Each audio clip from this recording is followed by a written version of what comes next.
So welcome to ProductTank, folks. I'll hand you over to your host for the evening, Mark Abraham. Mark, over to you. Thank you so much. Welcome to this virtual edition of ProductTank London. Really excited to have you all here joining us today. We've got three amazing speakers who will come to speak of in a minute. But first, let me set the scene. Especially if you haven't been to a ProductTank, not just London, but virtually in person, doesn't matter. We've got plenty ProductTanks across the globe. We're the world's largest product community by product people for product people. So having that community means that you can get involved in a variety of ways. You can speak at a ProductTank.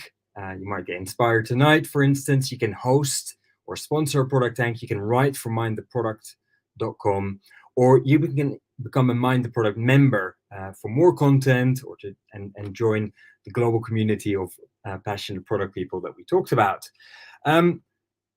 Key thing for tonight, we've got three very exciting presentations to look forward to, three really interesting speakers.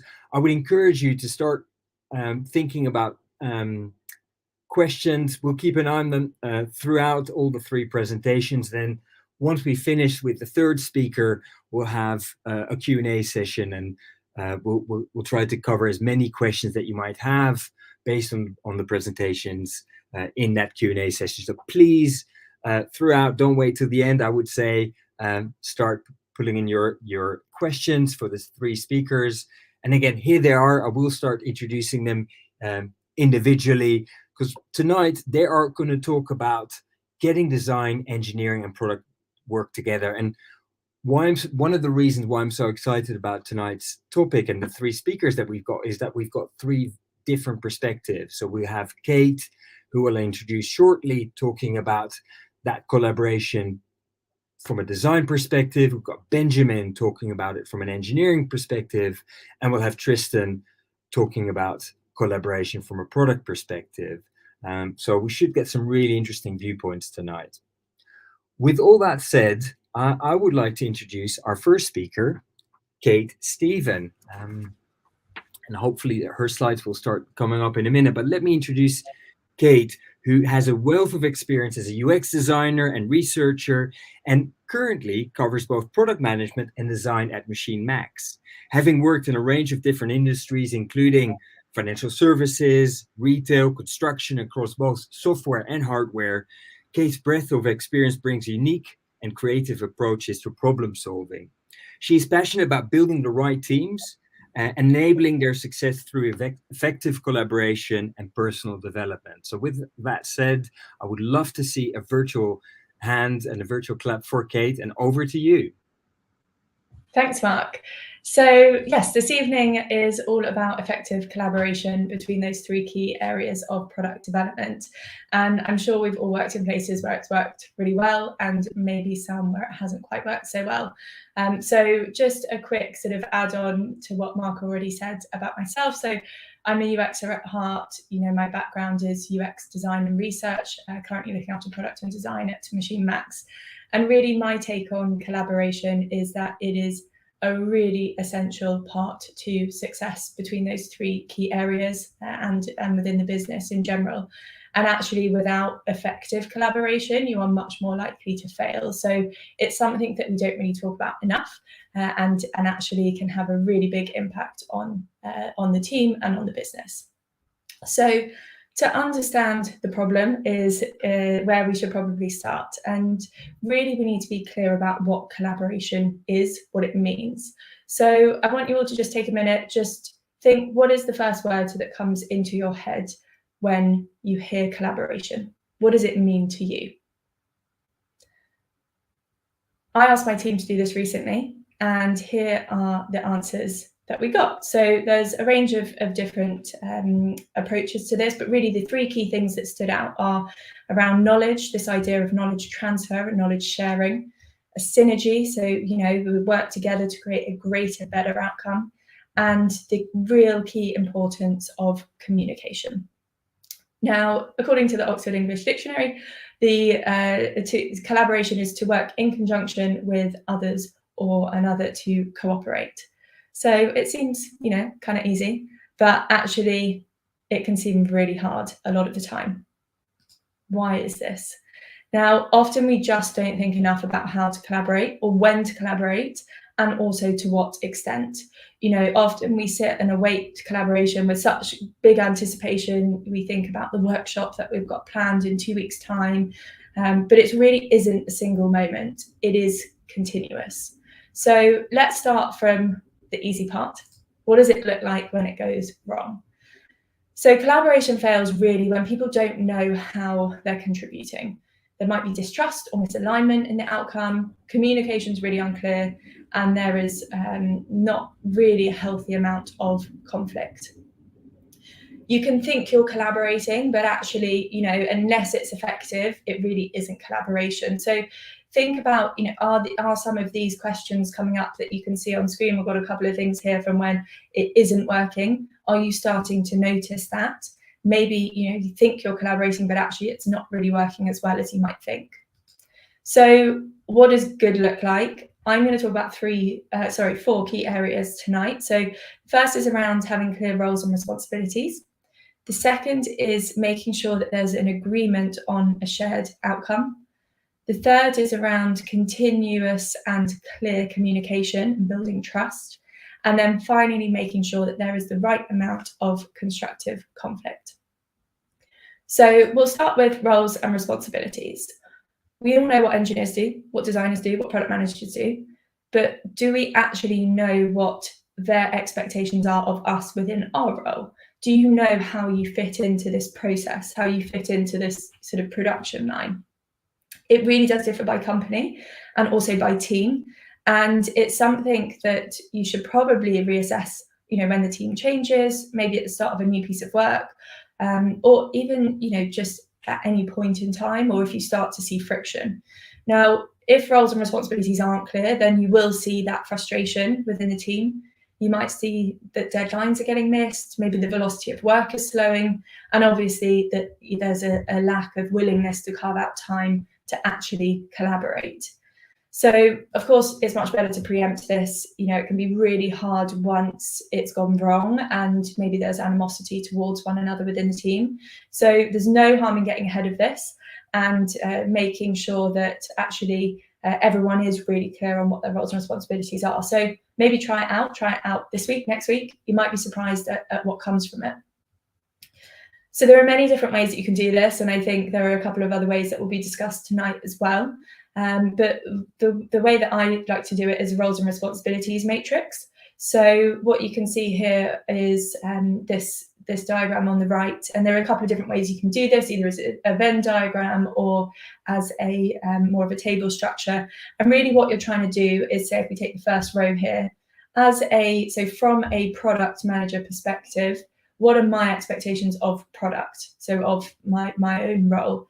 And then from a product perspective, what are my expectations of UX, product expectations of visual? And every single role, you know, whoever's involved in this, I did it recently with product UX and visual design, but you can easily do it with other stakeholders as well outside of product design and engineering. And the idea is that everyone takes the time to write down in detail what those expectations are. And then you have that discussion to see, actually, were my expectations wrong? Do we need to adjust them for this specific team? And it creates really interesting conversations. And actually what can sometimes come out of this, and what happened with me recently, is that actually our expectations were really aligned, but what was missing a lot of the time was communication. So it can unearth different gaps that you weren't expecting, and also help to generate just different actions that you might want to take in the short and long term that can enable much more effective collaboration going forward. So try it, see what happens. You know, even if you think that you are in a really positive state, just see what happens, and you might be surprised by the outcome. One thing that I would say is don't be caught out by thinking you know what the expectations are of the other roles. This on here, I've just put sort of a top level understanding of what different roles might be, but actually it goes back to this idea of what's the makeup of your team.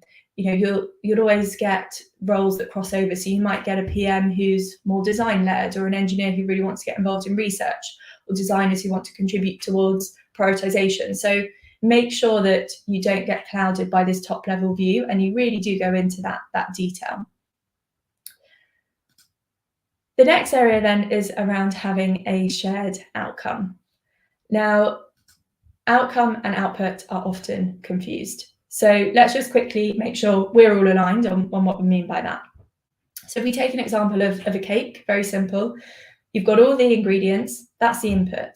Then you bake that cake, which is the process. The output is the cake itself. And this is what's often confused with the outcome.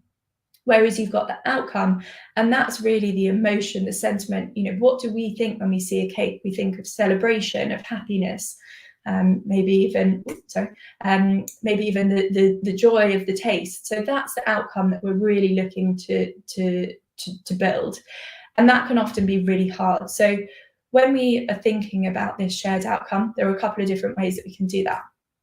The first is around a product vision. So everyone should know what your product vision is. Ask them, ask your team to write it down, identify if there are gaps, confusion, and you know, a way of doing this, if you don't already know if there isn't alignment, is a really common way of doing it is using Simon Sinek's golden circle as a guide to why you exist. So this comes back to the cake versus the feeling of the cake. So the cake is the what here, it's what do you do? And that's often where we lean towards, but what you really want to get into the detail of is the why. And here you can see as an Airbnb example here, you know, the why is we imagine a world where anyone can belong anywhere, versus the what is an online platform that connects people to unique homes. So you can see really clearly the difference there. So make sure that's aligned. He actually suggests writing down 22 whys each to make sure you really get to the crux of that. Once you have got that shared product vision, OKRs or objectives and key results can be a really great structure to deliver against that vision. So you can see here from the pyramid, you know, you've got your mission at the very top. This is our why. Why do we exist? And then you go down all the stages to get to your objectives and your key results. And there's an example here as well for those who aren't so familiar with OKRs. But really what the goal is, you know, whether you've worked with them or not, is the goal is to have that clear alignment on the outcome and make sure that every decision you make, everything that you do, you can refer back to your OKRs and to your why, your reason for being. The next thing then is involving everyone early and often. So, you know, let's take a really simple example. If you come to me and say, can you help me build this IKEA bookshelf? Of course, I can help you. We can build it together. But unless I'm actually bought into the idea of it, you know, I've already got a bookshelf. I don't actually need this. So I'm probably going to become distracted. My productivity is going to be down. And to be honest, I might just give up halfway through. But actually, if I felt like I really needed this bookshelf and there was a purpose to it, then I'm going to be much more committed. So it's really, really important for product to involve design early and for design to involve engineers early. Find out what works best for your team. You know, it could be getting engineers in front of customers really early, getting them to hear those problems firsthand. Maybe it's doing Crazy 8 session or sketching, how might we sessions together. Maybe it's literally just sitting down and analysing data. You know, you need to make sure that it works for the people in your team. And all of this will help be more efficient later down the line because you have that shared context right from the very beginning. Something that's really related to this is actually just educating others on the process that you go through. And don't just think about engineering, product and design. You know, you've got all these other stakeholders that you work with on a regular basis, and actually sometimes your customers, depending on the business. So what is, you know, as product, what you're often seen as is kind of the face of tech within the business. And it can be really easy for engineers and designers to kind of sit behind them and not interact too much with the key stakeholders. But it's really important to have that exposure and to make sure that actually, you know, the sales team, the customer success team, all of these other teams also understand how you work, the decisions you make, the processes you go through. And there are ways that you can do this in day-to-day life, you know, even just actually spending an hour with a different role and understanding shadowing and what they go through. But also if you maybe have more time and you can carve out a session to do a hackathon or something, you know, swap roles, sit there and try and solve a problem together. They're all really good ways to take time out of your day-to-day and really understand what someone else is doing and make your work and their work more relatable. One final tip on a shared outcome is really around a little bit of self-PR. So make sure, you know, you've got your shared vision and you understand the OKRs. Identify really early on how you can contribute to the team and to that outcome as well. And establish how this differs from others in your team, and therefore where your value lies, and then communicate this to the team. So, you know, don't just do it once. Every time you start a new piece of work, every time the team changes, someone new joins the company, if you can communicate to them where your value lies and where you're going to be helping them and how you can reach their shared goals, then you're all going to be brought into this much more together. And that really leads on to then clear communication and building trust. So as humans, we want to be assured. You know, we don't only, it's not only about doing the right thing, but we want to make sure that what others are doing is what we expect of them as well. So if we don't have visibility of this, we often can assume the worst. And, you know, let's take, if there's a new way of working that someone suggests and it's something that we're not familiar with, then this can often be quite intimidating and you can close down your communication. And another example would be maybe if someone communicates to us in a way that we can't relate to, then often that can fall on deaf ears as well. So just going to talk about 3 areas now where you can help build that communication and that trust. So the first is around visibility. We probably all do stand up every morning and, you know, we think, yeah, that ensures visibility of what everyone's doing. And it can help, of course, but words sometimes aren't enough. And you think it's a short amount of time. And really, it's on each and every person to make sure and to take the responsibility for showing their progress to the team when it's relevant. And again, it's got to be right for your team. So, you know, it could be clear documentation, whether that's design documentation or tech documentation. It could be agreement on definition of done, definition of ready. Maybe it's something more formalized than that. The key is really not to overdo it and don't waste time on the process, but equally appreciate that varying levels of structure will often help to build that openness when it comes to discussion. So it's all about providing enough context based on how you work and how others expect you to work. So don't hide away, don't hide your work away, and make sure that as much as possible it's visible, it's, you know, available for people to feed into, to provide critique, and just make sure that everyone has visibility of what they need to. The next then is the unknown. So we are often really intimidated by the unknown. And if, for example, your engineers are seeing a solution for the first time in technical refinement, then it's probably not going to be the most productive session. Engineers, from my experience, are really brilliant at picking out edge cases or alternative ways to solving or approaching a problem. And if they're not sure about the process that you've gone through as a designer or a product manager, then there's a really high chance that they might push back, or, you know, that conversation might not go as easily in as well. So involve them from the start, involve them in the research, the prioritization and sketching sessions, and of course make sure throughout the whole process that there's that conversation around feasibility, but reduce this idea of the unknown. You know, it really is, it's intriguing, but it's kind of that terrifying space where we all want to push back against the unfamiliar. But unknown is less intimidating if there is a strong level of trust. So, you know, it's not just the communication, but it's that safe space. So make sure as well, I would say, within your teams to work hard to eliminate any disputes that happen as and when they come up. Ensure they're addressed really quickly and away from larger groups. I've had this quite a few times and actually recently as well. And we followed the Please framework, which is outlined in this book, Human Powered. And it helps to really just guide conversation. You know, it's a framework, it's not a rigid structure, but it helps to unearth what the true problem is and identify clear ways to move forward. The final thing here then is around communication styles. So this isn't just thinking about, you know, an email or when you're in a meeting, but think you're communicating every single time you interact with someone. And really, you could think of it as kind of a mini presentation. You know, every time you have a conversation with someone, there is an objective, there's an outcome that you're trying to drive.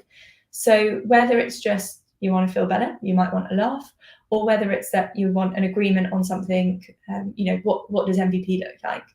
But we can help to build that trust and communication styles with feedback as well. So make sure that building that safe environment, it's really important to give feedback and to receive feedback as well. So think about, does your team encourage feedback? Is there a structure? Do people feel safe and confident to give that feedback? A really interesting way of giving feedback actually is something that was coined by Walt Disney called plussing. And really the concept is that whatever someone's done, they've completed a project or conducted a meeting, the plussing concept requires basically every possible criticism to come with a plus. So I really like how you did this. Could it be even better if we did that? And that really helps to build that safe space. The final and fourth one then to talk about is productive conflict. And really here what you want to establish is where you are along this conflict continuum. So on one side you've got artificial harmony, and this is where there's zero conflict. So it might seem like things are plain sailing and everyone's getting on okay, but you probably aren't really connecting with one another, and you're not really understanding what one another want to achieve. On the other side then you've got intentional conflict, and as I'm sure you can imagine from the sound of it, you don't want to be here. It's negative and it's unproductive. So you want to find that right level, and when you do, it really encourages creativity because you're constantly questioning in the right way and having those discussion points. So talk to your team, establish where you are and how you can move towards that middle. So all of those things seems quite simple, right? But we do still often fail. And one of the things that we really need to remember is that we all see things differently. Everyone thinks, acts, sets values differently. There are so many studies that show whether it's age, region, company size, gender, can all influence how you work and how you take value from your job. The three of us tonight, for example, I'm sure will approach this all in very, very different ways. So what you need to think about as well on top of that, is not just who we are, but how we work. So make sure you get the right tooling for this communication as well. The last 2 years have been longer than 2 years probably now, but that's changed our way of working. It's maybe enabled or restricted our collaboration. And we really need to make sure that we are evolving how we collaborate over time as our situation changes. So make sure that you consider that as well. Okay, so how do we get around all of this? There is a lot to consider when you say, actually, we need to think about collaboration. It's really about being aware. According to a study that Slack did recently, what people care about the most at work, excluding obviously earning money, is being respected at work and feeling part of a team and a community. So what you really need to consider is that effective collaboration, it doesn't only lead to better working practices, but it really does help to increase that employee happiness, satisfaction, and keeping people in their job, that team retention. So effective collaboration is not about sitting in a room and doing a workshop. Effective collaboration is defined by how you work day in, day out with your colleagues, with customers. Each time you speak to someone at work, you're collaborating. And really, you're going to do this much more effectively if you actively think about it. And if you, as a quick reminder, so clearly know the responsibilities of your role and theirs. You establish a clear agreement on the outcome and how you will get there. And you are clear in your communications. And one more that I missed off in the end is that level of conflict. So really be aware of these when you're thinking about collaboration. So that's it from me. Thank you very much for listening. I look forward to hearing the other presentations. And just a quick shout out, we are currently recruiting for product and design roles at Machine Max, so check us out. Thank you so much, Kate. That was great. Really great start to kick us off, giving us that design view, but some really good generic takeaways there that can apply to all roles. And I'd love in the Q&A, and hopefully there'll be some good questions around that to unpick things like productive conflict, the self-awareness that you mentioned as a key starting point. So yeah, thank you so much. And reminder again, start putting in those questions, because we will make sure to cover them in the Q&A later. We shared the link. You can see them under the presentations as well. Because I really feel with that first presentation from Kate, there's a lot of food for thought there and things that we can discuss later. And I'm sure the same will be the case for Benjamin Obene, who is an engineering manager at Kazoo, who is passionate about strengthening team unity while also empowering individual strengths. Ben has a rich experience working with cross-functional teams and managing people. Team members love his perspectives on collaborative strategies in product development and the different values that professionals bring. Should also mention that outside of work, Benjamin is an active member of his community church where he teaches teens and sings as a member of the worship team. But I think Ben also said to me, mention that I will never make it to Britain's Got Talent. So I think I add that in. But Ben, really looking forward to hearing that engineering perspective from you. So over to you. Thanks, Mark. Thank you very much. And yes, I don't expect to ever be on Britain's Got Talent. Hi, everyone. My name is Benjamin, or Ben. I'm an engineering manager at Kazoo at the moment, and I'm going to be talking about effective collaboration with engineers in cross-functional teams. So just bringing an engineering perspective. To be honest, it's not going to be too different from what Kate has shared, but yeah, just to see things how from an engineer, how an engineer sees things. I'm going to be talking about a bunch of things from my experience over the years as an engineering manager and also as an engineer.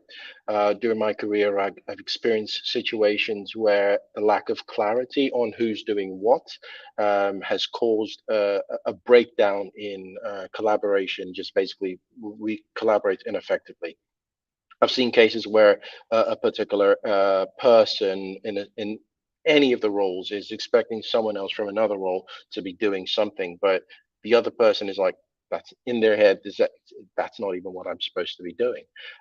So what I've learned to do is have team canvas sessions with a focus on roles and responsibilities, and also ways of working sessions. And it's also good to do this periodically. For the team canvas sessions, the roles and responsibilities specifically, I try to use the card sorts method, where different people say, all right, this is what I think this role is supposed to be. So you've got a chart with all the roles there. Every individual gets the opportunity to share, this is what I think this role is supposed to be, or that's what that role is supposed to be. The benefit of this is that everyone gets to understand what others are expecting from them. But of course, in the end, we now clearly state what each role is supposed to be, and everyone now gets to understand that, okay, this is what I should be expecting. This person is accountable for this or accountable for that.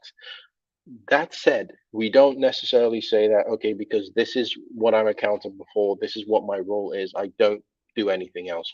We make sure that it's clearly stated that we all work together, we're a team, we're trying to achieve things together.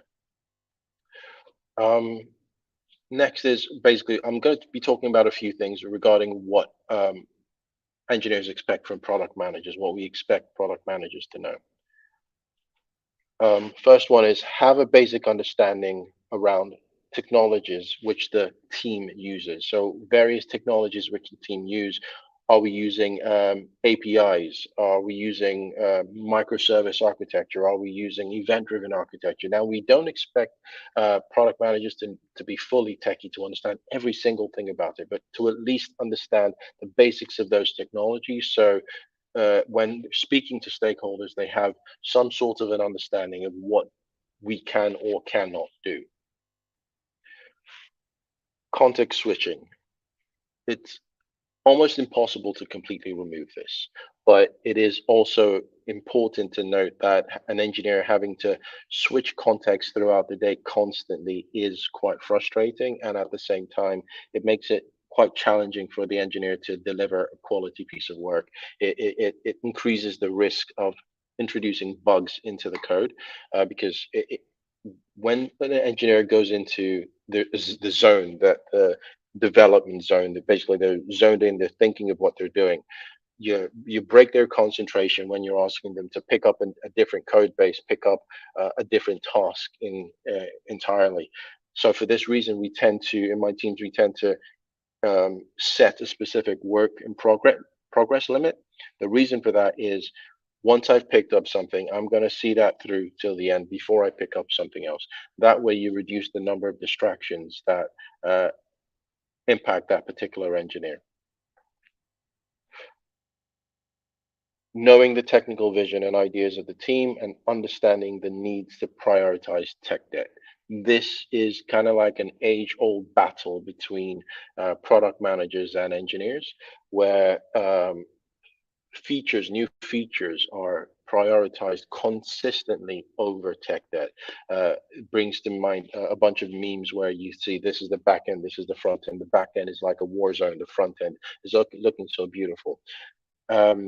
One thing I love when I work with product managers is the fact that they understand what the engineers are trying to achieve. They understand our technical vision. This is where we're trying to get to with our services, our products. Technically, these are the reasons why we are looking to prioritize tech debt. It's not because we just want to write different bits of code or refactor the whole thing or write something from scratch. No, it's because in truth, in the future, doing those things will add value. It'll mean that we can deliver things a lot faster. It'll mean that there's a reduced likelihood that bugs will be introduced into the system when we do deliver things. And you having an idea of the technical vision and should also give you an additional reason or additional ammunition to be able to say, okay, I'm going to make sure that this particular bit of tech debt is prioritized. Another one is engineers do not like to be told what to build. I've worked in situations and cases in companies where product and a bunch of other people, stakeholders, go off and they decide on what we're going to build without including the engineers in that discussion. Then all of a sudden, the engineers are told, all right, go build this. We don't know why, just go build it. This is what we want you to build. That is very unproductive. One is engineers tend to push back and say, I don't know, what are you trying to achieve here? Now, there was an age where engineers would just go off and do that, but that era is far gone now. Today, engineers will ask you, why are we building this? What exactly are you trying to achieve? I'll discuss more about that as we go along. Next is what engineers would like product designers to know. Understand the limitations of the platforms which we are developing for. So understand, are we building for mobile devices? Are we building for browsers? Are we building for an email client? What exactly are we building for? Are there going to be compatibility issues in what we're building? It's important that we believe, and to be honest, this might be a mute fact because I do believe a lot of product designers nowadays do know this, but it is important for engineers, for the engineers believe this, it's important for product designers to know this, because there have been cases in the past where product designer brings a design and the engineer is like, that's not going to work in this particular case. That's not going to work for this particular device. That's not going to work for this particular set of clients that we are actually trying to go for. And building for an email client, there's loads of stuff that you can't do if you're building for an email client. It is important for product designers to understand this as well.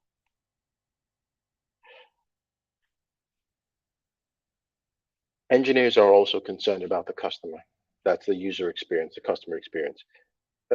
Like I said, the era where an engineer will be locked in a room, in a dark room somewhere in the basement, is far gone. That doesn't happen anymore. Today, the engineer wants to know, I've built this particular feature, I've built this particular task. Why am I building it? When I've built it, I want to know, was it beneficial to the customer? I'd like to get to know who the customer is so I can actually make certain suggestions about what should or should not be built for the customer. Now, all of that, I'm just going to talk a bit more about a lot of these things again. I'm just going to go in depth into some of these things. Now, like I said, this is the product development lifecycle. An engineer can contribute to every single one of these stages. There was an era where engineers would only be involved in probably the test and launch stages. But today, engineers are involved in every single one of these stages. The brainstorming session where we try to figure out multiple different solutions or multiple different things we can do, we can build. After doing that, the definition session where we streamline all of these things to define the requirements, to say, okay, this is exactly what we're going to do. We streamline the scope. And then the design stage where we come up with the various designs of what we're going, how the user experience, what it's going to be. Testing stage where we try, kind of like A/B testing. Does this work for the customer? Should we try this? Should we try that? Launch stages, delivering our feature, our product to the customer. Every single one of these stages, an engineer can contribute effectively. And if we are involved in these stages, it is almost 99.99% of the time, it is definitely beneficial to the process. That 0.1 is just me being nice, but let's be honest, it is going to be beneficial if all roles are involved in these various stages, because we come with ideas from different perspectives. Similar to what Kate said earlier, it's important to get engineers involved as early on as possible. Why is this? I've personally experienced cases where involving us early on means we can make recommendations to the product designers, to the product managers in the discovery process. Basically, we can say, all right, this isn't possible, this is possible. Why don't we do this? Why don't we do that? From the stereotypical engineer is seen as one who doesn't, that isn't very creative.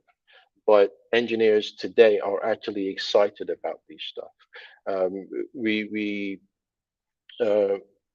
take a design, for example, a UX design.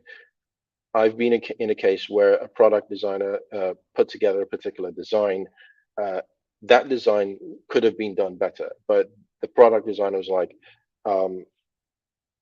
I'm not sure. We asked the product designer why they did that, and they said that they felt that this couldn't be done easily. We wanted to do something quickly. Why don't we do this? Do it this way. Our response was like, if we do it this way, it's going to even take a bit longer, because we already have tools, libraries, some things which we can use to make that process faster. Not only will us building it this other way be better for the customer, but at the same time, it will take less time to achieve than what the product designer at that point suggested. So it is important for us to get involved early on. We're basically shifting for the sake of quality, making sure we cover a lot of these things as early on as possible before it gets to the development phase. We want to make sure we identify the risks. We want to make sure we identify the dependencies and stuff as early on as possible. So it is, I cannot emphasize the fact that it is important to get engineers involved early. No delivery commitments without engineering input. I've more times than I'd like to know. To say I've seen cases where, or experienced cases where, product or stakeholders have either given customers, clients a specific timeline for delivery without consulting the engineers, without consulting the developers. Involving us in discovery, involving us early on, means that it's easier for us to break down the requirements of that particular feature into smaller stories or technical tasks. And based on that, it's easier for us to forecast, to say, okay, this is how long we think it's going to take.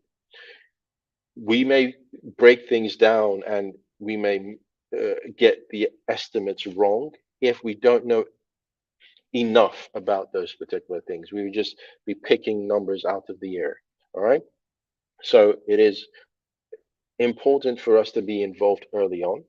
And if you involve us early on, when it comes to the point where a product manager has to give a specific timeline deadline to our stakeholders, we can actually help you give more accurate estimates, more accurate forecasts.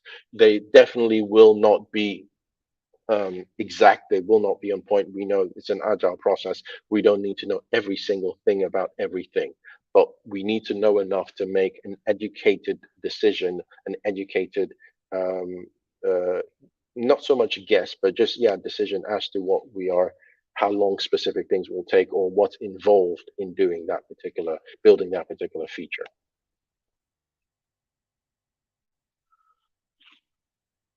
We also like to see the impact of our work.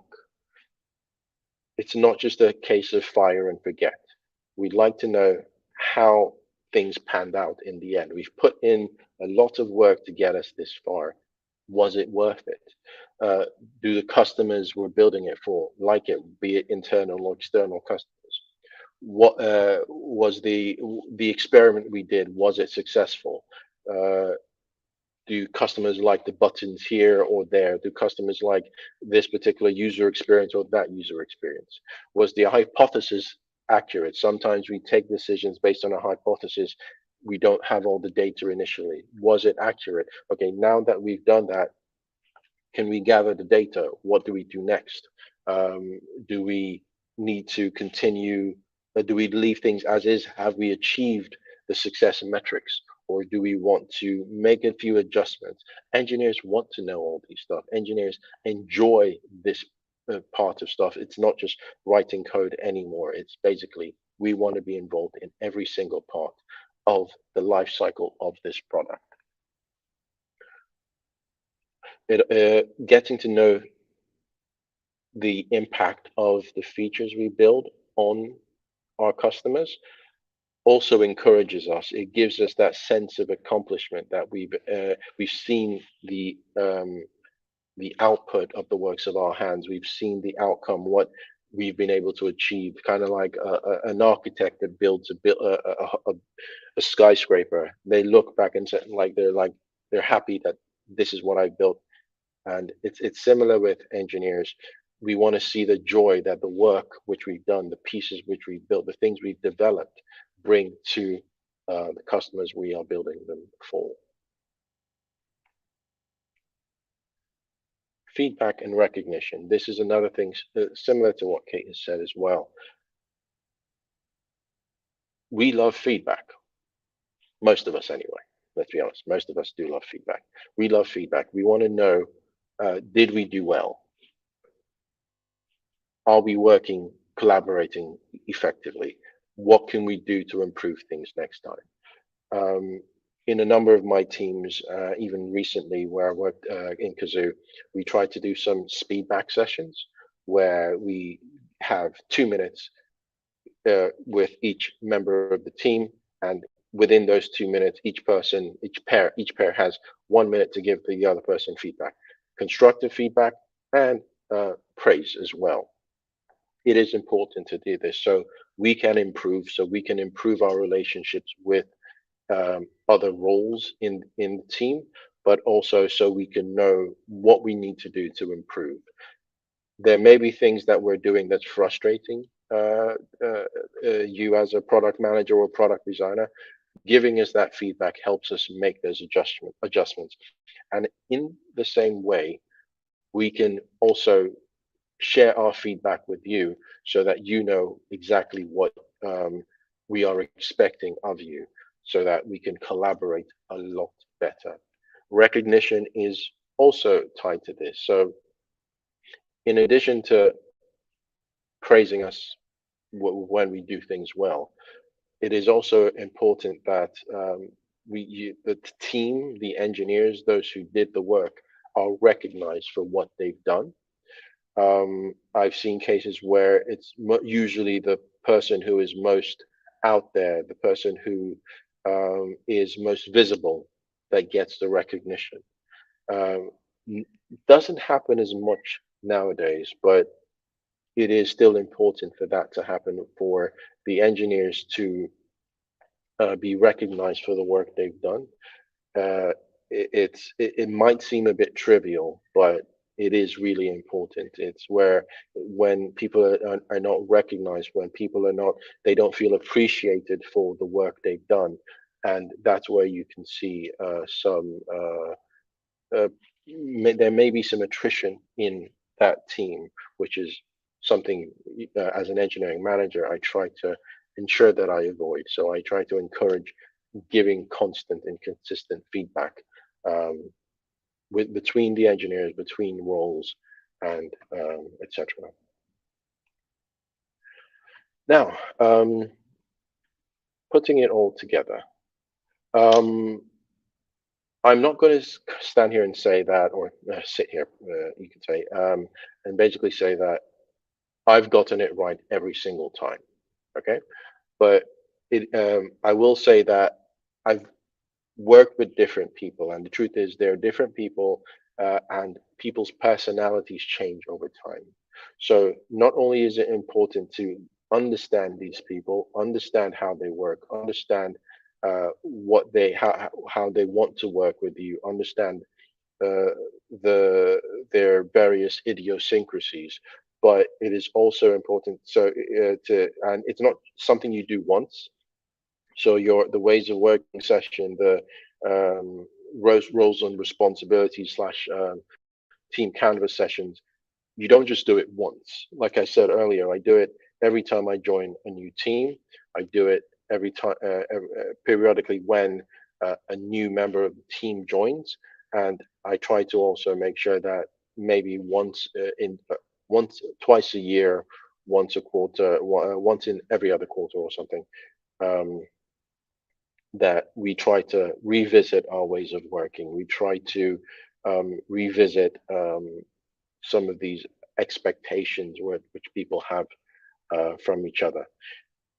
Over the years, applying these principles in my teams, I've been able to foster strong relationships in my team. I've been able to foster effective collaboration within the team and with other teams in the organizations. We've been able to deliver customer value regularly, deliver quality customer value regularly, in the sense that implementing these things means we can figure out the dangers, we can figure out things that could go wrong as early on as possible, so that we reduce the amount of waste where we have to go back and do something over again, or where a product designer designs something and we have to go back and say, can you change this because this is not going to work, or why did you choose this, stuff like that. We reduce the amount of times that happens. Further to buttress my point, to say that engineers are concerned about customers, both internal and external, and that they're interested in the development process. I've worked in a team where we had a particular process we needed to automate, and this was more for the engineers themselves. There were a number of manual processes that needed to happen. We investigated, the engineers took it upon themselves. They went off and investigated multiple solutions. Some solutions were quick, dirty. Other solutions were more elaborate, more beautiful and everything. So they would go off and they would think of all these different solutions, talking about the brainstorming phase. Then they bring it to the team, including the product manager, and they would. This actually happened not too long ago in my career. They brought it to the product manager, and the product manager was like, "Wow." She loved the fact that they had broken everything down. That was easy for her to understand all the pros and cons of each and every one of these solutions. There was a solution that could be done quickly, and we would be able to deliver value a lot faster. There was a solution that was kind of like the North Star, where we really want to be. and there were other solutions in between.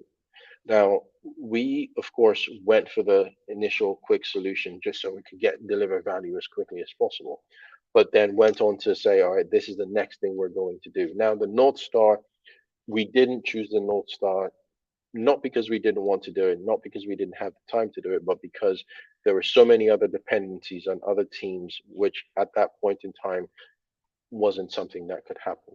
So the product manager was involved in this process. This is just a smaller case where the engineers on a small initiative went on to do this, but it just shows that the engineers are interested in the discovery process as well, the brainstorming process, the definition. Let's do this, let's test this, let's try this out. And they want to know what the success metrics are. They want to be involved in defining some of those success metrics. So all of these things are definitely important. Cool. So I'd say thank you very much for taking the time to listen to me. I'd like to say thank you to Mark for the opportunity to speak. And for anyone who is actually interested in reaching out, I've dropped my LinkedIn profile here as well. So thank you. Also, at the end of my slides, I've got a bunch of links to some of the articles I've read to buttress some of my points. Thank you. Thanks so much, Benjamin, and we will be sharing the slides. That was great. Really interesting to hear that engineering perspective, and I liked what you said about engineers actively wanting to be involved early and often. Really interesting perspective, and we should definitely pick up on that in the Q&A section. Last but not least, we've got Tristan Tennicott coming up. He's going to share the product manager perspective. Tristan is an experienced product manager who has shipped features and products for startups as well as big tech companies. He's passionate about finding and solving problems and providing value. Having previously worked at companies like Wacmo and IBM, Tristan very recently joined Amazon as a senior product manager. And ever since breaking into product, he's always looking to help others get their break into tech and product management roles. And tonight, as I said, he'll talk to us about how he, as a product manager, collaborates effectively. Over to you, Tristan. Thank you, Mark. And thank you so much, Kate and Ben, for those presentations. And I just wanted to, again, give my perspective as a product manager of, from what I've been through in my career, what has helped me in being good at just collaboration. So when I think about collaboration, sometimes we can overthink what that means. We are collaborating daily. It's a human function. Something as simple as setting up a surprise birthday party for someone. There's collaboration within that. You have to talk to your cousin. What time are we going to get the cake? Talk to your friend. Hey, are you bringing the balloons that we need? The whole common goal is to throw that surprise party. So there's many different aspects of collaboration that we do from day to day. But this specifically, how do you master cross-functional collaboration as a product manager? And that's kind of the perspective that I would love to give. Quickly, I just want to talk about my journey so I can show you where I get my different perspectives of collaboration in my various roles. First and foremost, I went to college here in New York, Long Island, at Old Westbury, and I had a dual major in psychology as well as computer science. So two totally different majors to go after, but I find that they help me so much, especially in product management. First job out of college, I was a data analyst for about 3 years. So that really taught me the importance of data and making data-driven decisions and things of that nature. After that, I was the program director for a New York City senior citizens home, and I was working over 3 New York City buildings, having to do the day-to-day. So that really taught me how to work cross-functionally with different teams. I had a staff in the kitchen, working with police officers, ambulance doctors, whatever was needed. And after that, I went to a startup, Wacmo, and that really taught me how to build a company from the ground up, how to cross-collaborate with people in the company, outside of the company, different vendors and things of that nature. Where I moved on to IBM was a product manager working on Ibm Cloud. And this is a different level of collaboration where I learned where I'm not only collaborating with my core team, but also it's a large matrix company. So it's kind of a matrix Hubble where you're collaborating with various people from different sectors that kind of have overlapping goals.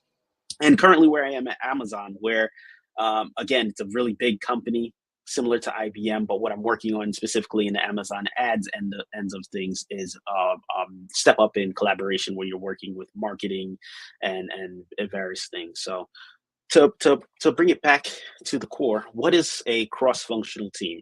So cross-functional teams are usually made up of product lead, engineers, designers, and various other positions. For the sake of this presentation, I'm going to focus on the three that we had. So we all have a common goal of launching a product or communicating the process to key stakeholders, and this can vary depending on the size of the company or the culture. For example, working at the small scale startup where it was a scrappy team of 4. I'm working with everybody day to day. I'm working with the CEO. I'm working with engineers, and we are working fast. We're working very lean, so we can decide on something within a day. If it's not working, we can basically skew off of that point within a couple of days and have a new vision. Whereas working on these larger teams, it's a more painstaking process. Whereas Ben and others were saying earlier, you want to get people involved early. Marty Kagan has a great book on that called Empowered, and it talks about the importance of involving people early. Now, I learned that very early working at the startup, where when you don't involve people early, one product manager might be gung-ho on building a brand new feature or with not enough data or information or testing to go through that. And then you can send engineers on a wild goose chase, limiting their resources for the next 3 weeks to build something that doesn't really matter. So it's always important, again, going back to having that common goal and being able to communicate that process to key stakeholders if they are there. If it's a smaller company, you probably won't have stakeholders, but if it's a larger companies, you want to keep them in the loop as well. So keep that in mind, as well as working cross-functionally. You have your independent team, and then especially as a product manager, from my perspective, you are delivering that message of the day-to-day of what's going on to those stakeholders. So if you don't want a very highly visible position, then maybe a product management is not the role for you, but so just keep that in mind. All right, so different ways to become a great collaborator. One, build trust with others. This is so important, especially if you're joining a new team. Schedule some one-on-ones with key people that may be effective on the team, people that have been there very long, have seen the ups and downs, what has worked, what hasn't. So focus on that team cohesion and chemistry. What you can get out of these one-on-ones is really understanding somebody's strengths and weaknesses. If you're meeting with an engineer, maybe they're really good on back-end items. If it's a smaller company where they're doing both back-end and front-end, they really love focusing on more back-end items. So you can kind of collaborate with them to understand where they can be effective. Maybe there's a designer you're working with, and they like to understand what's going on in the beginning phases, but they would much rather come in at the end of the cycle where they have a bunch of data and insights to look forward to build the proper item that they're looking for. So always want to focus on the goal overall, right? What is the whole goal of launching this product? What are we trying to do? What are we trying to achieve? Are we trying to raise revenue by X%? Are we trying to drive growth by X%? Are we trying to reduce the budget by X%? So you always want to keep that in mind and be metrics driven and have that data to lean on if you have it. Another thing you can do, and Kate mentioned this earlier, listen in on cross-team meetings, right? Let me sit down with an engineering lead and see what they're going through on a day-to-day. Let me see what people are pinging them on Slack for. What kind of requests on email are they getting? What does their day look like? And not only just listening to them, but you're trying to figure out and selfishly and see, okay, how can I help this person? How can I provide value to that person? So that's always something that you can do as a product manager to help become a great collaborator. Next step, this is so important. Build trust with yourself. You know, we've all heard of imposter syndrome. you get a job and you feel like you don't know what you're saying. You feel like you're asking stupid questions and things of that nature. You have to build trust with yourself. So find ways to be a great collaborator outside of your job, whether that's volunteering somewhere, doing a case study on your own for a product or something like that, having some people to collaborate on little projects like that, where you can really understand what are the pitfalls that people come up with, especially when trying to be a great collaborator. Clear communication is viable to excel in a cross-functional world, whether that's email, Slack, have good Slack cadences, whether that's on a meeting. You always want to probably give yourself like 5 to 10 minutes before a meeting to kind of get your points across. If you can send an agenda ahead of time to kind of hit those key points, then that will help you to become a great collaborator and communicator as well. Once you're building that trust with yourself and trust with others, you can kind of understand, if I'm working with Ben or Kate, okay, I know that they like in this manner. I know, okay, they are more comfortable with meetings that skew towards the morning, or little things like that. These little idiosyncrasies that help you collaborate as a person first and foremost, and work better as employees. You can be more comfortable having those uncomfortable conversations, right? In collaboration, sometimes a teammate is stuck on a solution that loses sight of the overall goal. So this goes back to kind of like what Ben was talking about, where you can go off and have those engineering resources to do something and build something that at the end of the day is only a slight incremental increase of whatever the overall goal is that you're trying to do. So maybe there's somebody in the circle of collaboration that's really pushing something.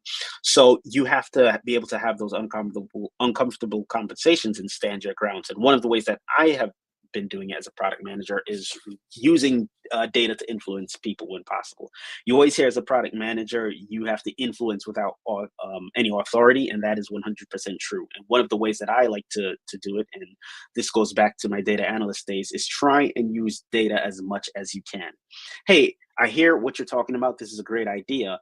But according to these charts here, we see this other team was doing something similar, and they haven't really seen a significant increase. I'm not sure if this is the way to go about it, right? So you can use things like that. And ultimately, sometimes, people are not as great a collaborator as you will be eventually after listening to the seminar. There's also escalations that may be involved, whether that's with upper management. And again, you have your tools, whether if it's using your data, you have people on your team that kind of understand what you're trying to do, that can kind of vouch for you. So these are things that you have to be aware of when it comes to collaborating. It's not always sunshine and rainbows. There are those tough situations that you can have as a product manager. Know your strengths and weaknesses. If you're a product manager, is this a technical role, kind of like the role that I am? Are you in a customer obsessed role where you're trying to really drive that customer growth? Maybe you're working on internal products that your fellow engineers are using day to day, right? You're not having calls with external customers trying to figure out what they love about their product. And know your area. Ben kind of touched on this as well. If you're talking to engineers, you don't necessarily have to tell them how to build it. You should never ever do that. That's not good. Let the engineers do what they're doing. So, but from a high level, you should understand, if they're working on an API or if they're working on cloud computing, what happens if you spin up this cluster, things of that nature. So you will always want to come in with a high level understanding of what the overall goal is, what they are doing, and how you can be effective. As a product manager, again, you're always looking how you can serve people and help make their lives a bit easier. And the next item here, understand the teams. Again, depending on the size of your company, you're not just collaborating with your own team. There's an overlap. Team A is working on this really cool product that actually influences Team B, right? The more customers you gather that you're working on in this project, all of a sudden the retention team has to start skewing to that. So you're not only collaborating with your own team to get this item built, but you're collaborating with the retention team to make sure that they're not stressed that you're bringing in all these new customers, which is a good thing. So you have to be mindful of things of that nature. And again, communicate, listen, and understand the pitfalls that other teams are going through. So key skills, you can kind of get a sense of what I was talking about in that previous slide there. Empathy, you hear it all the time as a product manager. A product manager has to have empathy. We're all super busy at work, and at different paces for each people. Also, you have to live life at the end of the day. Work-life balance is key. So understanding people's needs will help formulate solutions, and they're essential to collaborating. So if you know your designer meets once a week with other designers to kind of figure out what other things people are working on, maybe you can sit in on that meeting or just get a feedback from how that meeting went. If is there anything you could take off their plate, any new insights that they found that you might have to switch up on your original design. Same thing with engineers. You want to figure out, maybe a bug popped up that they're going to have to take some time off. So you have to understand that as a product manager, because maybe that will delay whatever deliverables you have. So you always want to report back to your stakeholders. Self-awareness. It's very important to have self-awareness as a product manager, going back to identifying your own strengths and weaknesses. And unfortunately, sometimes somebody else can identify that for you. In our minds, sometimes we think we're the employee of the month every month, and sometimes it takes another person, whether that's your manager or somebody you're currently collaborating with, to say, hey, I think you missed this, or you might have dropped the ball on this, whatever way they may communicate it, and just be receptive to that feedback and internalize it and try to become better. If you don't know where the first place to go to become better is, that's when you always want to bring in management to try and formulate a plan or get some feedback and figure out how to be better. Mentorship is always a great resource as well. If you have any mentors you can reach out to. Consistency is a great skill as a product manager. Again, it's a highly visible role. Sometimes you're taking some losses and some setbacks that come from other parts of the collaboration circle, and they fall on you ultimately as the kind of the face of the whole product you may be trying to drive. So consistency really helps. It's crucial for you becoming the go-to person for your product. And again, circling that back in with self-awareness, if somebody's asking me super technical insights, I will say, hey, you know what? Reach out to this tech person here. They worked with me on the technical design. They might have a bit more insight into that. So don't be afraid to tag your team in where that is involved. And again, crucial to your career growth. If you can identify these things and be consistent, have that track record, be the go-to person, then the sky's the limit. And also within product management, there is project management. And Kate did a great job of showing a bunch of different tools that you can use to help stay on track. I just listed Jira, Aha, Trello, some of the tools that I've used in my day-to-day.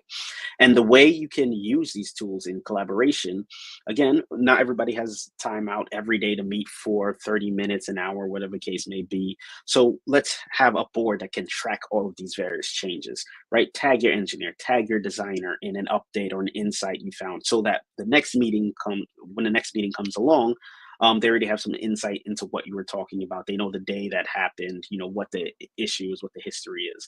So that can be very helpful in keeping everybody on track, so you're not wasting too much time talking about the week that was, any blockers that might have popped up. So that's very essential.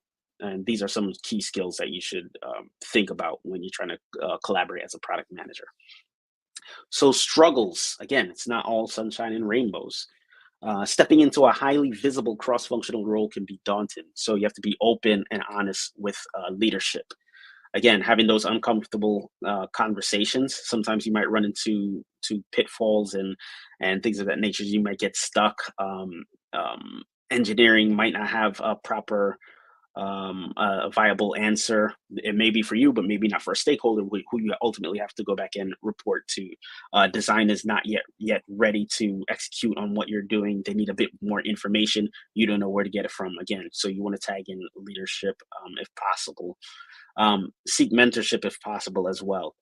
There are a lot of people out there that have done what you will be doing as a product manager. Listen to them. They made those mistakes, so you don't have to, and apply them. Ultimately, mentorship is one of the best resources that you can lean on. Fail fast and learn. When people hear failure growing up, you think, oh, I'm not a failure, that's bad. I welcome failure. Failure is the first attempt in learning, and it will give you a level of resolve. So think back early on in your career where you might have had some missteps and things of that nature. The most important thing about failing though is, did you learn from that? And what would you do differently? So you always want to think about those retrospectives, especially so the next time you're collaborating on something and you can kind of identify certain areas that may not work properly, you can voice that opinion. Now, I always say that I have very strong opinions that are weakly held, meaning that if I come to the table with my very strong product opinion and Kate or Ben come to the table with their perspectives, I will be open and listen to them. And ultimately, if they can convince me otherwise, whether it's with data or just previous things they've been with, I'm always open to change my mind and go with whatever they have. So always utilize resources as well, podcasts, books, seminars such as this one, where you can kind of understand more how to become a great collaborator. Success. So one of the things that's always important as a product manager, and people here were talking about this earlier, is how do you define success? You want to bring people in early. What is the goal? What are we trying to do? And what does success look like, right? So this, again, also depends on the size of the team and culture, where at the startup, success looks like, getting 100 people to sign up for this subscription at the end of the month, right? Something small, concise, tangible. Whereas at larger companies I've been a part of, success looks like raising $2 million in revenue for this new feature that we're launching, right? Two very, very different sized goals. So you want to understand that. And the reason why you really want to go into that is because when you have a team that you're collaborating with, you want everybody to keep that in the back of their mind when we're working on it. And I've been a part of different cultures where somebody will suggest something and they will flat out say, okay, how does that relate to, that's a great idea. Thank you for that suggestion, but how does that relate to us raising, getting to that $2 million in revenue that we're aiming for? So it really helps the whole team when you're collaborating to keep that in the back of their mind and stay on target. So where I currently am at Amazon is individual wins are important. And what I mean by that is the product manager has their role, engineer has their role, designers have their role. Everybody is pulling their weight. So as a product manager, you want to make sure that you're setting everybody up for success, whether it's maybe the engineer swamped. If you can jump in and pull a data set or something like that, that will help them out, then that will be great. My rule of thumb in terms of collaboration like that, if I can't pull a data set within an hour or something like that, I'll go and bug a data scientist. But these are little cues, whether it's a design thinking course I took to kind of relate a bit more to the designers I was working with. So these are little things that you can do as a product manager to have those intangible superpowers that you can bring to the table, and again, have that high level of understanding where we can move a bit swifter. So you always want to be mindful that if the team wins, you also win. So that's very important, where you can seem like there's a never ending grind where things are always going. You're always going, always in a meeting. Well, remember, you have to stop and celebrate those wins at times.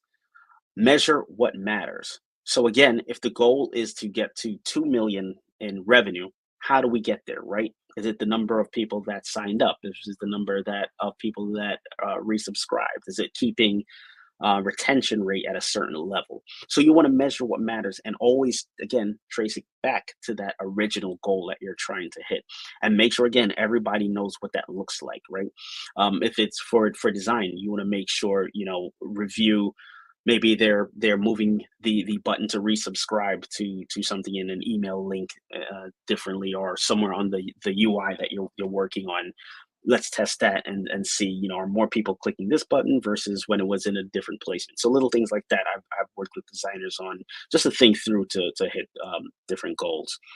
If it's engineer, maybe we want to reduce latency, right? Once they hit this web page, it's too much. We have too many images that are loading. It's slowing it down, and people are clicking away after a while, right? How do we keep that goal? So you always want to keep that in the back of the mind and stay on track. And not necessarily, it can be a bit daunting to always cut somebody off and say, oh, how does that relate? But again, as a product manager and influencing without authority, there's ways that you can kind of word things differently to not come off as a jerk, so to speak. All right. So always, I mentioned this earlier, always be sure to document the big and small wins, right? If you have an overall goal to $1 million, let's break those down into smaller goals. And when you hit those goals, let's celebrate. Give them a shout out in Slack, shout out in an email. It'll promote a good culture. It'll make sure people are enthusiastic and energized to kind of pull their weight. And when you can't stay motivated, stay consistent. What I mean by that is, again, if your goal is 2 million and that's not coming along as fast as you would hope it to be, right? You stay consistent. You continue doing what you're doing. You continue updating the stakeholders, and ultimately you have data. Well, we're not hitting our goal. Why is that? Well, I just spoke with engineering, and they said that our main landing page is taking a bit longer to load. So we're working together on that, and according to my data, that should help us get a 2 or 3% increase over time. So you want to be clear with your communication. I'm working again with designers, and we're thinking that our flow that the customers are going through needs to be tweaked a bit. It's a bit too long, especially on mobile. The format is not really well. So we are anticipating better results on that. So you want to stay consistent, do exactly what you're doing. If you're heading towards the target, or you're regressing, because that will train you. It's very essential, especially in sports. If you're a soccer football player for Arsenal, go Arsenal. You want to make sure that you're practicing your penalty kicks every day to make sure you're on target. So you always want to stay consistent. And just to tie this up, I always want to leave people with some tangible items that people can use. Some great books that I've read. I'm a bit of a bookworm, and you can get so much knowledge and information similar to mentorship in books already. One of the books is called Never Split the Difference by Chris Voss. He was a former FBI agent, and what he would do is negotiate different hostage situations. So sometimes in collaboration, you have to be great at negotiating, because people will not always see your point of view, right? As a product manager, if you're trying to drive things. So this is a great book you can read to, again, kind of learn how to influence without authority, and the people that you're working with will kind of respect you for that, where you can use your data and use your insight, use your research that you've had to kind of have people understand where you're coming from. Again, mentioned this book earlier, Empowered by Marty Kagan. If you're a product manager or in the product world, you already know who this guy is. He's and this book right here specifically talks about what Ben and Kate were talking about earlier, where you're bringing people early. Let's collaborate, right? I have this goal. I would love to have a 50% increase in clusters being spun up on my cloud computing service, right? And engineering will say right off the bat, we can't support that because of X, Y, Z, right? You brought them in early. Now you're not going off to build something that's ultimately not going to work. So listen to their perspective, hear what they have to say, because it is a very different time now, where, again, people are not siloed, like Ben was saying. We're collaborating very, very early. And this other book by John Doerr, Measure What Matters, right? And this is key for understanding what success looks like. You don't want to run off, again, build something that you have no business building. You built it, it's here, great, now what? There's another concept called launch versus landing. I am a landing guy. So if you build a new product and you launch a product, some people will celebrate that. Yay, the product is out and nobody's using it, right? So the landing is the product is out, launch, yay, and now in order to land it, people are adopting this new feature, right? They're using that. And that's kind of where I live. And that relates right back to measure what matters. As a product manager, you want to make sure that you are doing the right thing. You are measuring what matters, and you are collaborating early and standing your ground with data to get things done. I did not link my LinkedIn here, but thank you again for this opportunity. And it was a great time sharing this. Hopefully this is helpful, and my product managers out there that are growing and trying to learn can get something from this. Thank you. Thanks so much, Tristan, for sharing your perspective, and great to see some clear overlaps with the perspectives that Kate and Benjamin shared previously. So thank you for that. And thanks all three of you for great presentations, really interesting perspectives, but also some practical tips on how to get started. And you'll see from some of the questions that have come through that people want to know more about both, actually. So how does it work? What's the thinking behind some of the things that we talked about? tonight. So let me just go through a few questions that I can see here. So how to recognize team members as a product manager, and this is for Tristan, beyond words of affirmation. So how, again, what can you do from a recognition perspective other than saying, well, good job, Ben. Well done, Kate. Yeah, that is a great question, because usually the go-to is again, words of affirmation. Hey, Ben, great job on doing this item that we needed. You hit the deadline, things of that nature. But you can also lighten their load, right?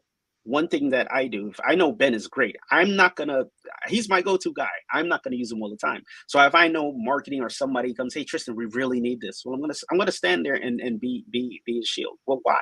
What do we need this for? Well, if we do this, we will get more customers. Well, why don't we get more customers now? I don't know, because we don't have this item. So you really want to understand, are they really trying to fix an issue that's not there? So you want to stand in front and let them know that I'm trying to, again, reduce that tech debt, which they kind of talked about before. So kind of being their first line of defense for people that are going to come and try and attack that overly used person because they're so good. So in tandem with words of affirmation, I'm always going to protect them. Are you okay? You know what? It's 5 o'clock. Thank you again. Go do what you got to do. Hang out with the kids. Go to Britain's Got Talent. Do what you got to do. So always trying to be that first line of defense. Nice, thank you. And Kate, question for you. The question is how to improve involvement in discovery, product discovery from engineers, because sometimes team members are less interested in that kind of user research or product discovery.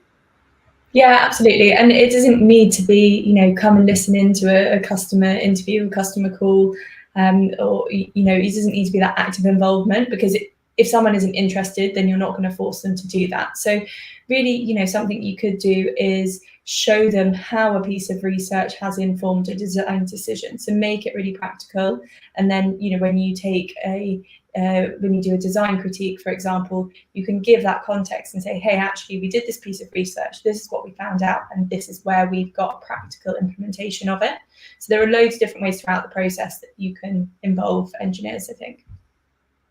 Cool, thank you for that. And Kate, but also Benjamin, given that you both talked about exercises to define roles and responsibilities, when you do the exercise, to what extent do you take into account the different personalities of the people on your team and maybe their their preferred working styles? Does that play a role when you do those R&R kind of exercises?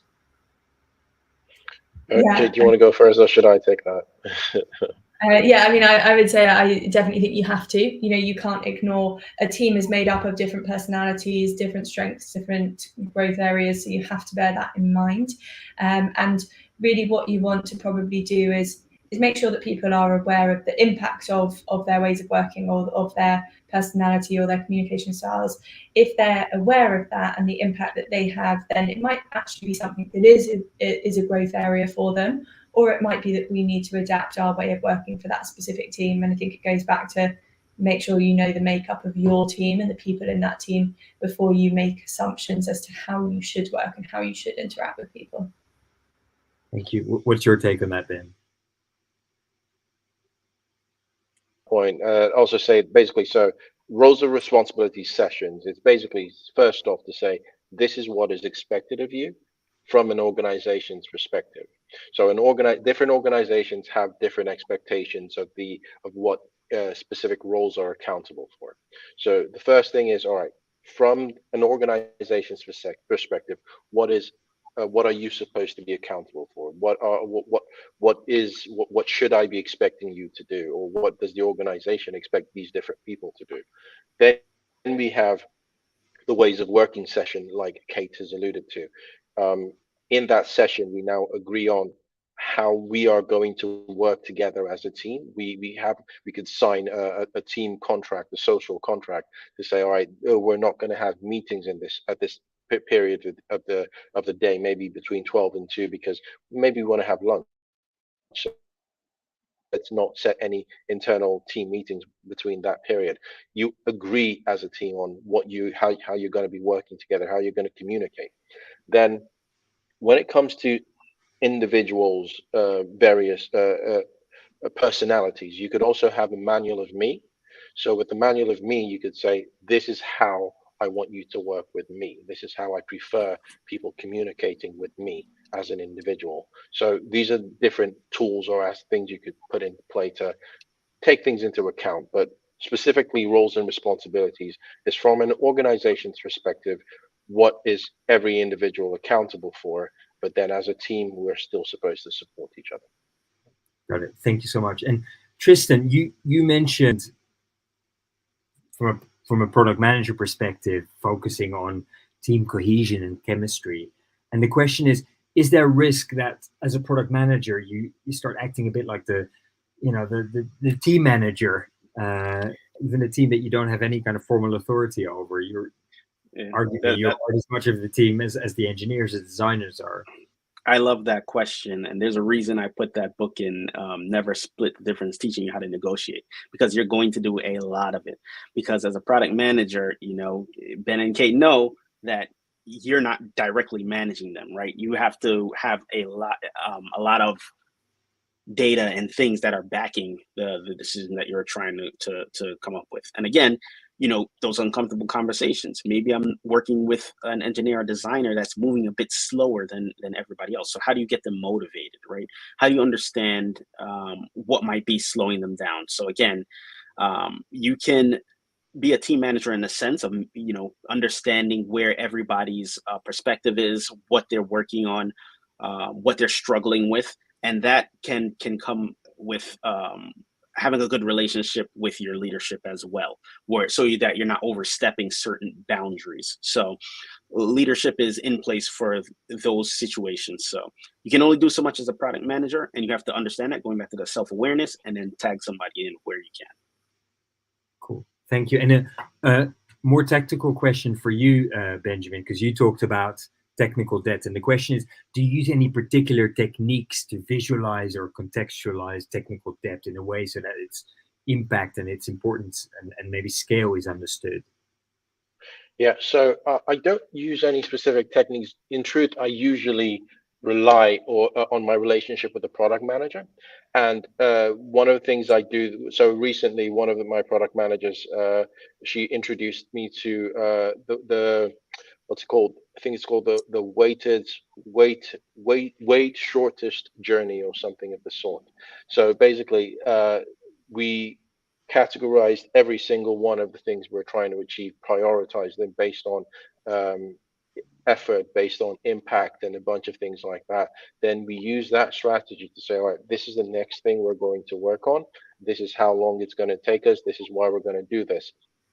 But at the same time, no, I think it was, wage shortest job first. That's what it's called. Yeah. So the next thing is, what is the value of what we're doing? So what is the value of the tech debt?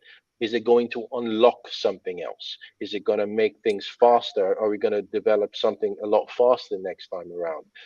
What exactly is does it mean that we'll have fewer support tickets? We'll have fewer bugs? What is the value to the organization? And those are the kind of things we use to basically, these are things I've had to have discussions with my product manager, and this is the advice the product manager has given me. So these are the things we've worked together to say, all right, this is how we're going to do it. This is what we're going to put together, and this is what we're going to present to our stakeholders. But that relationship with the product manager is important, and the product manager himself understanding the benefit of what we are trying to achieve. That is also really important. Yeah. And the next question, I could easily ask that question to all of you, but I'm going to focus on Kate, because especially given your current role in straddling design and product, because the question is how to collaborate with stakeholders and maintain their support when we can't build, what they're requesting. Happens all too much, I think. And really, I think it's about building those relationships and the trust. So, someone comes in with a request, and take the time to understand it, understand what the problem is, really get to the core of it, spend some time with them.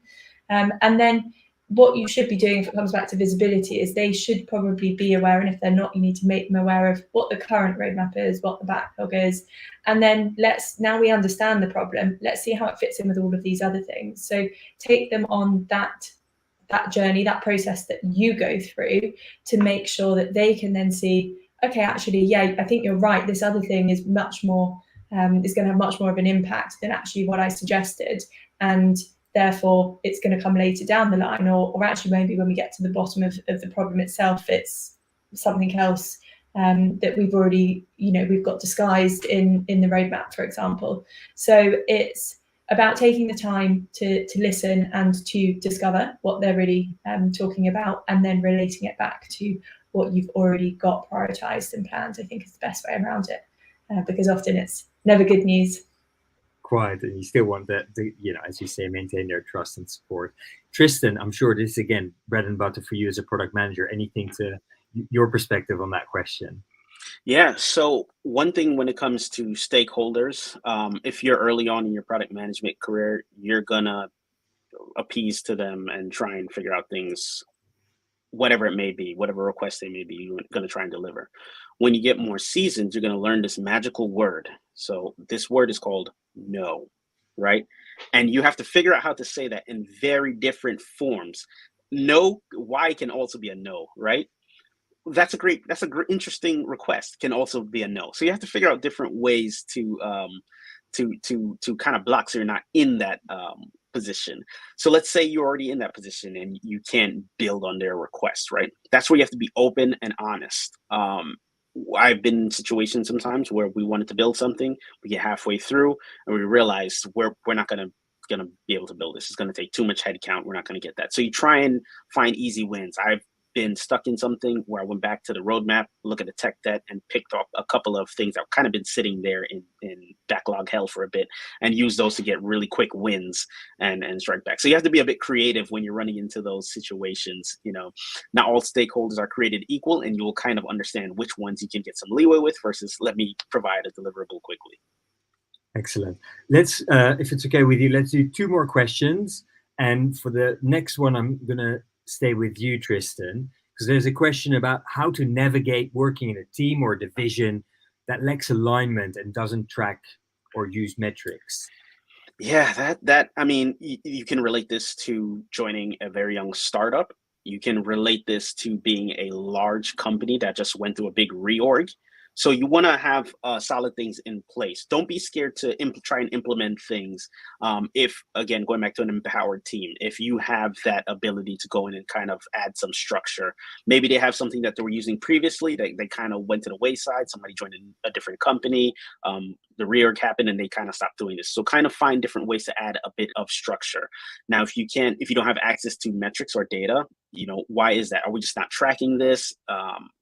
Things of that nature. So you want to try and document things to kind of have that historical data if it's not currently there. So you may have to put in a bit of extra footwork. Again, product manager, a bunch of different roles in ones at time.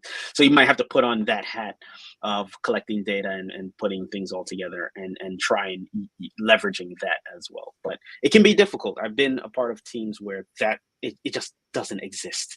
And you have to get creative and be really good at presenting sans data. Maybe another company is doing something that you're looking at. Look at their success. Maybe you can find a case study with existing information, so you're not reinventing the wheel and using that. So different ways you can think about it. Cool. Final question, because I want to be respectful of your time. And I want you to, all 3 of you, give you very brief kind of almost tactical kind of tips, because we talked quite a bit tonight about productive conflict, and you explained it really well, but it can be quite daunting to have that, and it can easily go wrong. Have you got any practical tips for people thinking, yeah, I'd love a bit more productive, healthy conflict? Kate, if I can start with you. Yeah, so I think one of the most important things, which is really hard, and I definitely struggle with it, is active listening. And just in those conversations, often what we're doing is we're thinking about our answer already. I'm already thinking what I'm going to say back to you, and I'm computing that in my head. And what you need to really try and do is listen to every single word that someone is saying. Don't say anything. Wait. Take the emotion out of it. And remember, it goes back to, the goals. What is that shared outcome? What are you trying to achieve? Remember that. And then once they have finished speaking, and give them time, say, is there anything else that you want to add to that?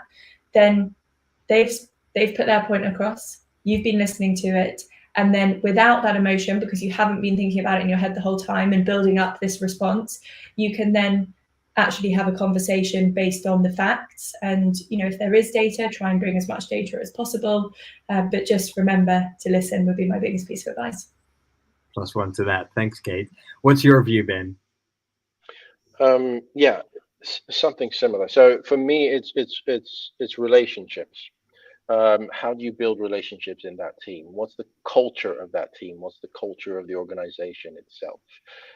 So what a few things I try to ensure in my team or set up in my team is how from the onset, can you should be able to air your views. When you do air your views, I make sure that everyone basically kind of like respects what you have to say. There's the whole case of 5 dysfunctions of a team: trust, conflict, commitment. So basically we have team sessions where we're talking about all of these things. We have our feedback sessions where we're constantly giving each other feedback, and I constantly encourage. So our feedback sessions, I tell the team, these feedback sessions are just to get you into the habit of giving feedback. After this, you need to be able to do it on your own without those specific feedback sessions, you see. So